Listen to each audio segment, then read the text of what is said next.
Hello friends, মা এখন গুড় জাল দিচ্ছে। এরপর গুড় দিয়ে মুরগি বানানো হচ্ছে। মুরগিতে করা হয়নি, তাই এখন ভালো করে মিশিয়ে দিলাম।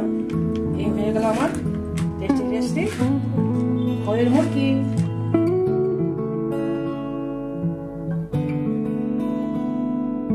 মা এখন নারকেল আর চিনি পাক দিচ্ছে কড়াইয়ের মধ্যে।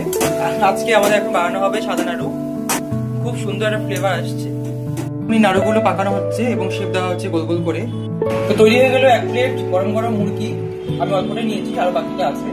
আর এক প্লেট তৈরি হয়ে গেছে গরম গরম নারকেল সাদা কালার চিনি নারকেল। তো খেতে খুব টেস্ট হয়েছে। এর আগে আপনারা দেখেছেন কাটুয়ানে যা মা অনেক ধরনের মোয়া বানিয়েছিল, চিরার মোয়া আর মুড়ি মোয়া। তো আজকে নাড়ু বানানো হয়েছে। আপনারা দেখবেন যারা যারা খেতে চান আমার বাড়ি চলে আসবেন। অবশ্যই কোনো লজ্জাবোধ করবেন না, তবে খেয়ে দেখবেন নাড়ু কেমন হয়।